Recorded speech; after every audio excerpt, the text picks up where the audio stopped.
할렐루야. 이 시간에 오늘 말씀의 제목은 성령의 사람과 성령을 거스르는 자라는 제목으로 하나님 말씀 전하겠습니다. 오늘 말씀의 제목은 성령의 사람과 성령을 거스르는 자입니다. 이 제목을 듣자마자 우리에게 다음과 같은 답이 떠오릅니다. 아니, 성령의 사람은 갈라디아서 5장 22절에서 23절에 나온 사랑과 희락과 화평과 오래 참음과 자비와 양선과 충성과 온유와 절제의 열매를 맺는 사람 아닌가? 또 육신의 열매를 맺는 사람, 성령을 거스르는 자는 육신의 열매, 갈라디아서 5장 19절에서 21절, 곧 음행과 더러운 것과 호색과 우상숭배, 주술, 원수 맺는 것, 분쟁, 시기, 분냄, 당짓는 것, 분열, 이단, 투기, 술취함, 방탕함, 이런 열매를 맺는 사람 아닙니까? 그렇습니다. 이것도 정답이 분명합니다. 하지만 이 시간은 다른 각도에서 접근하여 사도행전 및 오늘 말씀에 보이는 성령의 사람의 모습과 성령을 거스르는 자의 모습을 살피도록 할 것입니다. 그렇다면 우리는 오늘 말씀을 받을 때 나에게 과연 성령의 사람의 모습이 나타나는가, 아니면 성령을 거스르는 자의 모습이 나타나는가, 과연 내게는 어떤 모습이 있는가, 계속해서 이러한 질문을 가져야 할 것입니다. 그리고 영적 정직함과 민감함을 가지고 스스로를 깊이 점검하는 시간이 되기를 바랍니다. 이 시간은 사도행전 강의 7번째 시간이고요, 지난 강의 시간에 이어 사도행전 7장의 내용을 살필 것입니다. 첫 번째로 보이는 성령의 사람의 모습은 진리를 전함입니다. 성령의 사람, 첫 번째 무엇이라고요? 성령의 사람은 진리를 전한다. 첫째 성격 무엇이라고요? 성령의 사람은 진리를 전한다. 아멘. 그렇습니다. 이것은 너무나도 당연한 진리입니다. 당연히 성령의 사람은 성령님께서 친히 복음의 진리를 깨닫게 해주시는 사람이기 때문에 복음을 전하지 않을 수 없습니다. 오늘 말씀에 등장하는 스데반이 이 모습을 분명히 보여줍니다. 성령의 사람은 진리를 전한다. 이 모습을 스데반이 분명히 보여줍니다. 성령의 사람 스데반은 진리를 전하였습니다. 스데반이 전한 복음의 진리는 신랄하고 열정적이었으며 또 역사적이었습니다. 그 내용을 요약하면 계속해서 이스라엘을 부르시는 하나님과 끊임없이 그 하나님을 거역하는 이스라엘입니다. 자, 이제부터 스데반이 전한 복음의 진리의 내용을 더 자세히 살펴보기로 합시다. 이것은 우리가 알고 있는 성전 중심으로 보는 교회 구약 성경의 역사입니다. 물론 저와 여러분들 다 알고 있습니다. 혹시 내게 빠진 부분이 없는지 숙고하면서 스데반의 진리 선포에 집중합시다. 하나님께서는 아브라함을 약속의 땅으로 부르셨어요. 그리고 아브라함과 그의 자녀들에게 약속의 땅을 주시겠다고 약속하셨습니다. 하나님께서는 이삭과 야곱, 그리고 야곱의 12자녀를 통해서 이 약속을 점점 구체적으로 이루어 가셨습니다. 하지만 이렇게 하나님께서 이루어 가시는 역사, 아브라함, 이삭, 야곱의 12아들, 이렇게 하나님께서 이루어 가시는 역사, 신학적인 말로 하면 구속사 가운데서 방해자가 나타났습니다. 그 방해자가 누구인지 다음 말씀에 등장하는데요, 18절 말씀, 오늘 본문 18절 말씀입니다. 우리 다 같이 한 목소리로 읽어볼까요? 읽겠습니다. 요셉을 알지 못하는, 아멘. 그 방해자는 요셉의 공을 알지 못하는 이집트의 바로였습니다. 하지만 실제로 사도행전 7장을 자세히 읽어보면 바로는 하나님께서 이루어 가시는 역사의 표면적인 방해자이지 실질적인 방해자가 아니었습니다. 요셉의 공로를 모르는 그 바로는 요셉을 포함한 이스라엘 자손들을 괴롭혔습니다. 이렇게 바로에 의해 이스라엘 자손들이 괴롭힘을 당하자 하나님께서는 이스라엘 자손들을 구원할 자를 세우셨습니다. 그가 누구인지는 너무도 잘 알고 있을 것입니다.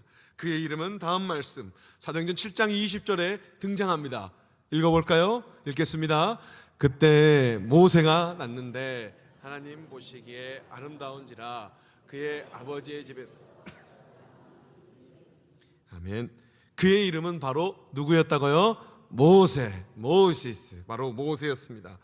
바로 모세는 하나님 보시기에 아름다운 자였습니다. 더욱이 그는 바로의 딸, 바로의 공주의 아들로 입양되어 권력을 가질 뿐만 아니라 이집트어를 아주 잘 배우고 이집트의 모든 지식을 배운 유능한 실력자였습니다. 이 사실보다 더 대단한 사실은 그가 40살이 되었을 때, 모세가 40살이 되었을 때요, 모세는 자신의 형제들 이스라엘 자손들을 돌보았습니다.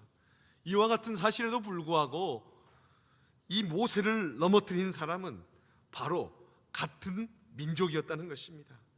바로 계속해서 등장할 이스라엘 자손들이야말로 구속사의 실질적인 방해자였습니다.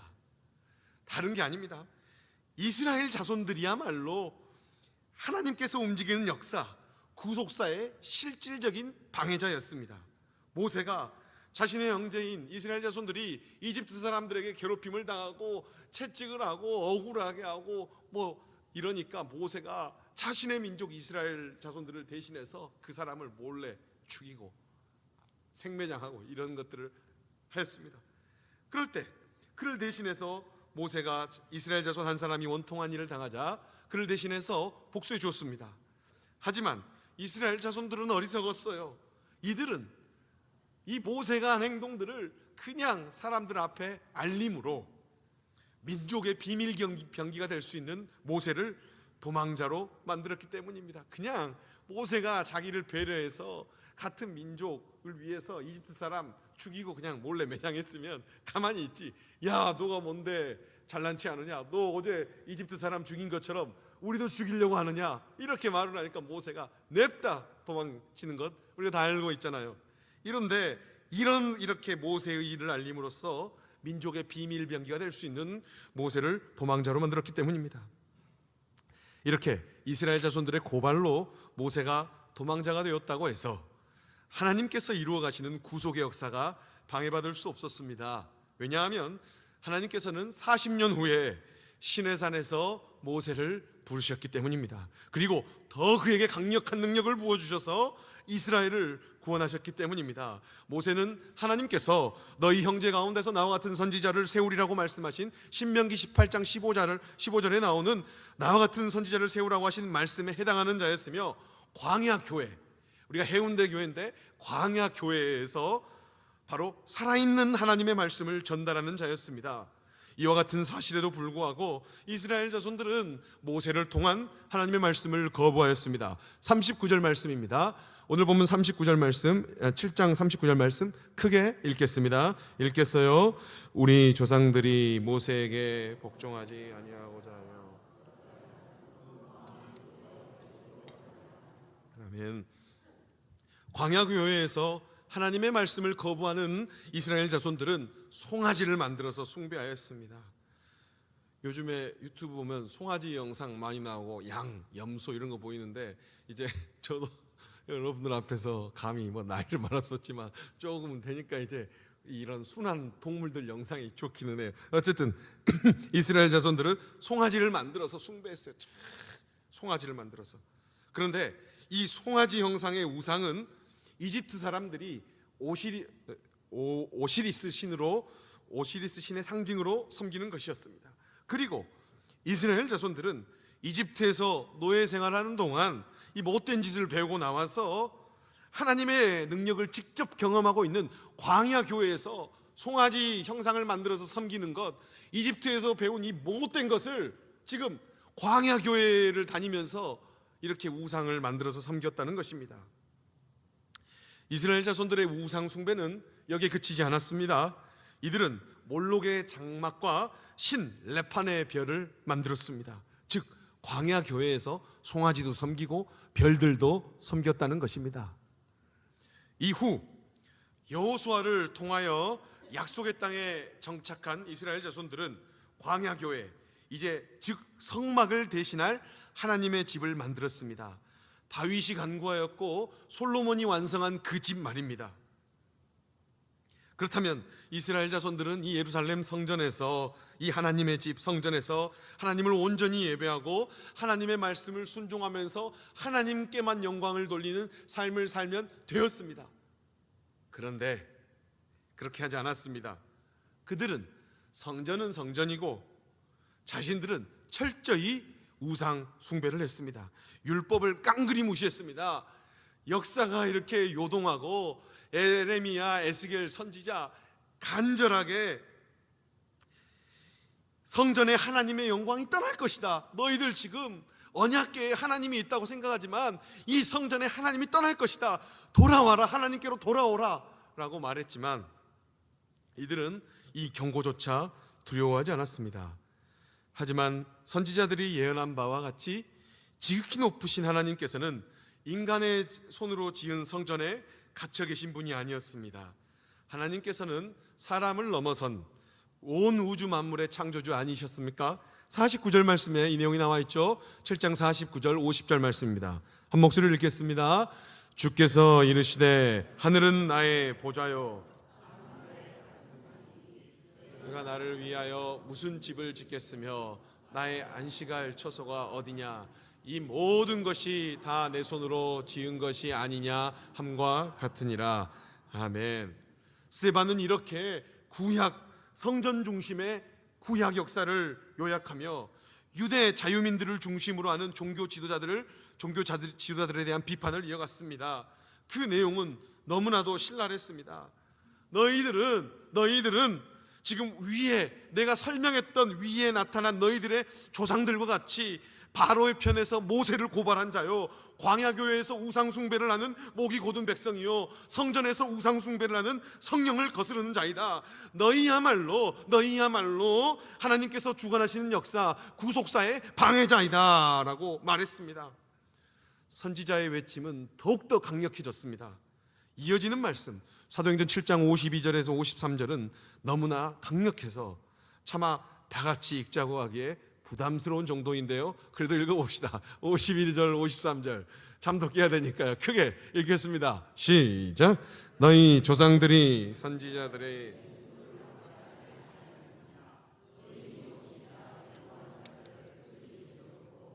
이는 그 잡아준 자요 살인한 자가 되노니 너희는 천사가 전한 율법을 받고도 지키지 아니하였도다 하니라. 아멘. 읽으면 바로 들어오잖아요, 여러분. 방금 읽은 말씀과 같이 스데반은 외쳤습니다.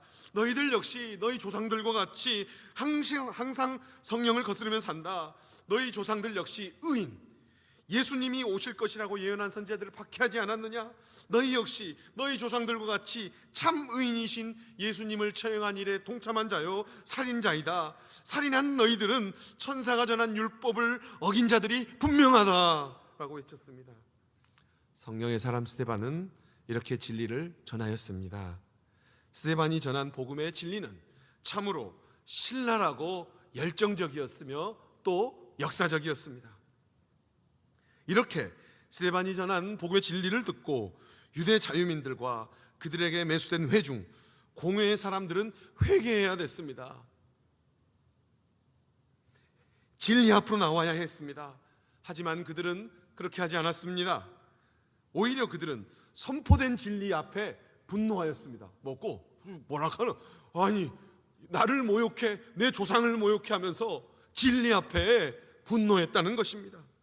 왜냐하면 그들은 성령을 거스르는 자들이었기 때문입니다. 성령을 거스르는 자는 진리에 분노합니다. 두 번째 제목입니다. 다 같이 둘째 읽겠습니다. 읽겠어요. 성령을 거스르는 자는 진리에 분노한다. 진리를 전하는데 성령을 거스르는 자는 진리를 들으면 분노합니다. 이 내용이 오늘 본문 말씀 54절과 58절에 기록되어 있는데요, 먼저 본문 말씀 54절을 살펴봅시다. 54절 읽겠습니다. 그들이 이 말을 듣고 마음에 찔려 그를 향하여 이를 갈거든. 스데반의 열렬한 복음 선포는 성령을 거스르는 자들의 마음을 찔렀어요. 하지만 양심의 가책만 주는데 그쳤을 뿐 그 이상 그 이하도 아니었습니다. 오히려 성령을 거스르는 자들의 이를 갈게 했습니다. 저거 우리를 대놓고 욕을 해? 하면서 이를 알게 했습니다. 성령을 거스르는 자는 자신의 조상들을 욕하고 자신들을 욕하는 스데반에 대해서 분노했기 때문입니다. 복음의 진리를 선포한 스데반이 하늘을 바라보자 스데반은 하나님의 영광과 부활 승천하셔서 하나님 오른편에 앉아 계시는 예수님을 보았습니다. 그래서 그는 다음 말씀 56절과 같이 찬송하지 않을 수 없었습니다. 이것은 스데반의 찬송일 것입니다. 56절 말씀 다 같이 한 목소리 읽어볼까요? 말하되 보라 하늘이 열리고 인자가 하나님 우편에 서신 것을 보노라 한데 아멘. 이렇게 찬양했어요. 처형을 눈앞에 둔 성령의 사람은 찬양하였습니다. 이 찬양이 역시 찬양을 했어요. 죽기 전에 주님 하늘이 열립니다. 인자가 하나님 우편에 서신 것을 제 눈으로 보고 있습니다 하면서 경배와 찬양을 드렸어요. 이 찬양 역시 성령을 거스르는 자들에게 어떠한 영향을 미칠 수 없었습니다. 오히려 성령을 거스르는 자들은 이 찬양에도 분노했습니다. 더 이상 참을 수 없는 이들은 귀를 막고 하면서 못 듣겠다 하면서 귀를 막고 소리를 지르며 일제히 성령의 사람 스데반에게 달려들었습니다. 58절입니다. 58절 다 같이 한 목소리 읽어볼까요? 읽겠습니다. 성 밖으로 내치고 돌로 칠세 증인들이 옷을 벗어 사울이라 하는 청년의 발 앞에 두니라. 아멘. 과연 유대 자유민들에게까지 영원한 생명을 전해주고자 하는 열정으로 복음을 전하였으나 이들에게 투석형을 당하고 있는 스데반의 마음은 어떠하였을까요? 여러분들도 주님을 위해 사는데 그 사람이 여러분에게 돌을 던지는 것 경험해보는 일 아닙니까? 그런데 이들에게 복음을 전하고자 했으나 이들에게 투석형을 당하고 있는 스데반의 마음은 어떠했을까요? 당연히 이들을 원망하지는 않았을까요? 하지만 성령의 사람 스데반은 그들을 원망하지 않았습니다. 세 번째 특성입니다. 셋째, 다 같이 읽어볼까요? 성령의 사람은 원망하지 않는다. 저와 여러분 성령의 사람입니다. 저와 여러분 성령의 사람입니다. 성령의 사람은 원망하지 않습니다. 원망하지 않아요. 투석형을 당하여 곧 죽게 되는 스데반은 자신의 영혼을 주 예수께 맡겼습니다. 그리고 최후의 기도와 함께 주님 품으로 갔습니다. 이때 스데반은 자신을 죽이는 자를 향하여 원망하지 않았습니다. 이 내용이 오늘 본문 말씀 7장 59절에서 60절에 나와 있는데요. 59절, 60절 말씀 한 목소리를 읽어보겠습니다. 읽겠습니다. 그들이 돌로 스데반을 치니 스데반이 부르짖어 이르되 주 예수여 내 영혼을 받으시옵소서 하고 무릎을 꿇고 크게 불러 이르되 주여 잔이라. 아멘. 이 말을 하고 잔이라. 사도행전 누가복음과 사도행전이 한 저자에 쓰였는데 잔다, 죽음을 잔다라고 표현하는 그런 아름다운 표현이 있어요.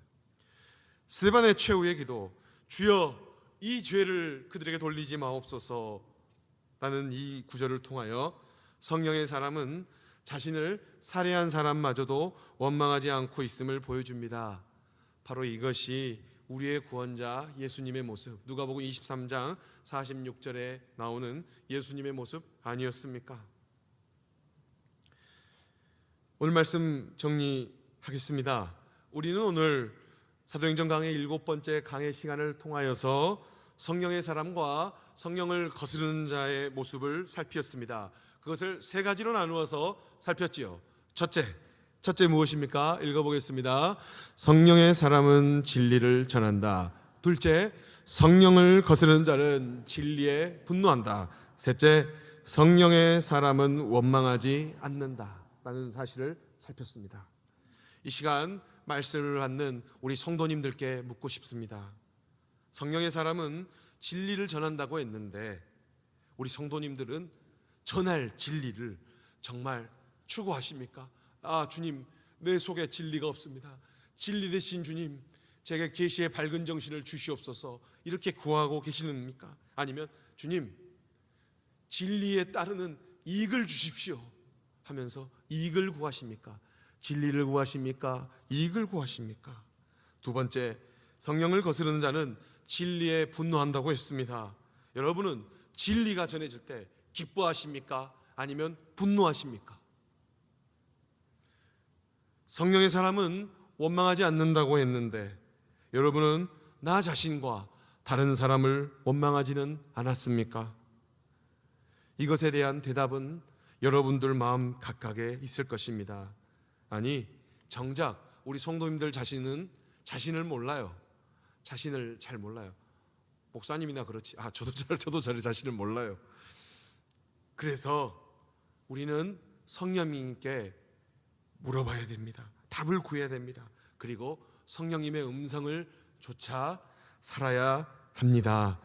이 시간 말씀을 받는 우리 성도님들이 성령을 거스르는 자가 아니라 성령의 사람으로서 하루하루 승리하는 삶 살기를 주 예수 그리스도의 이름으로 축원합니다. 특히 이러한 은혜가 헌신 예배를 드리는 제4남존도의 회원들에게 넘치시기를 주 예수 그리스도의 이름으로 다시 한번 축원합니다. 기도하겠습니다.